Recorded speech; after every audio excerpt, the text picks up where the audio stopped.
Hi friends, this is Sadish. இன்னைக்கு நம்ம என்ன பார்க்க போறோம் அப்படினா ஒரு 2 digit நம்பர் அந்த ரெண்டு நம்பருமே 10 க்கும் 20 க்கும் இடையில இருந்துச்சுனா அதை எப்படி ஷார்ட்கட்ல மல்டிப்ளை பண்றதுன்னு ஆல்ரெடி ஃபர்ஸ்ட் வீடியோல அந்த டவுட் வந்துச்சு உங்களுக்கு. ஃபர்ஸ்ட் பாருங்க 12 into 12 இது நமக்கு வந்து 144 னு கிடைக்கும். இந்த 144 டைரக்ட்டா எப்படி மல்டிப்ளை பண்ணானா நீங்க இந்த 2 இது ரெண்டு மட்டும் மல்டிப்ளை பண்ணுங்க. 2 2s are 4. என்ன பண்ணீங்கன்னா அந்த 2 கூட மேல மொத்தமா எவ்வளவு இருக்கோ அதே மேல ஆட் பண்ணிங்க டோட்டலா. 2 plus 12 you will get 14. That's all. பாருங்க 3 3s are 9.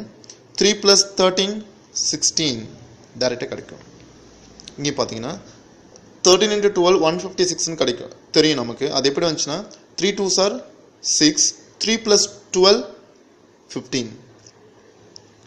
இன்னும் முக்கியமான விஷயம் 15 ஸ்கொயர் பண்ணா 225 னு கிடைக்கும். இங்க பாத்தீங்கன்னா 5 into 5 பாத்தீங்கன்னா உங்களுக்கு 25 னு கிடைக்குது. இது வரைக்கும் நமக்கு கிடைச்ச நம்பர் எல்லாமே லாஸ்ட்ல சிங்கிள் டிஜிட்ல கிடைச்சு.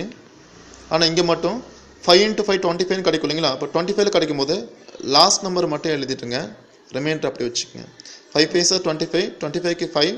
2 is carried forward. 5 plus 15 20. 20 plus 2 22. That's all. இது பாருங்க 4 7s are 28. 28 னா 8 remaining 2. 4 plus 17 21. 21 plus 2 23. அநேகமா புரிஞ்சிருக்கும்னு நினைக்கிறேன். டவுட்னா எனக்கு கேளுங்க. Thank you.